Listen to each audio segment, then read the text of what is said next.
So the R value is an important value used mostly in the construction of houses, most commonly, because it measures the effectiveness of the insulation. The equations involved are these four right here, and as you can see, if you substitute this one right here and then this one in here, you get basically this one, and that is a very simple equation.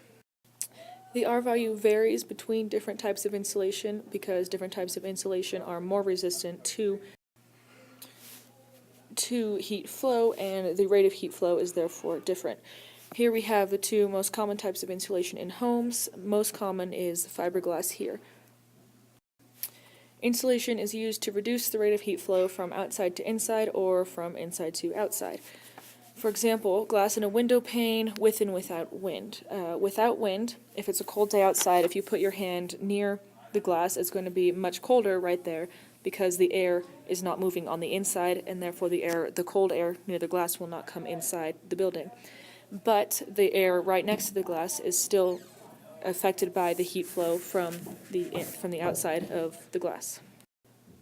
In this picture here, I have my hand against the window on a snowy, cold day, and if you look closely right here, there is a little bit of fog forming right around my finger, and that represents and shows the heat flow from my hand to the window and then to outside.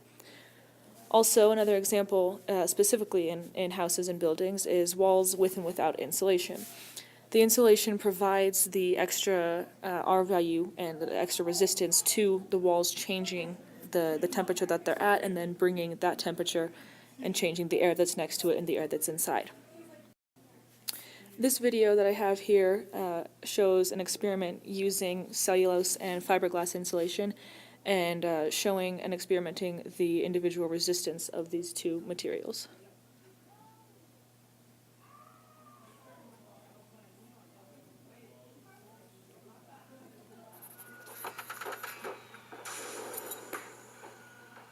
Hey, I'm Larry Janeski from Dr. Energy Saver, and today we're going to be talking about cellulose insulation compared to fiberglass insulation. And we have a little demonstration house here, and here we have a light bulb that obviously produces heat, well, incandescent light bulb, right? Not the light bulbs that we use here, but the old-fashioned Thomas Edison kind that's producing a lot of heat. So here we have cellulose insulation on the left side and fiberglass insulation on the right side, and we have little thermometers here. It says 70 degrees inside here, and 70, it started at 70 degrees, it's moving up already. And we're going to see what happens through the course of this video over a few minutes to the temperatures and how the heat can penetrate that insulation. So what is cellulose insulation? Just jumping ahead to the final results now. Fantastic. All right, now it's been about 10 minutes or so since we've had this this light bulb on, and look at the difference. It's 74 degrees, and the cellulose it came up about 4 degrees, and the fiberglass is 104 degrees. Absolutely amazing. Oh, why would you ever want this in your house? You can see if you have it, which most homes do, it is really severely underperforming.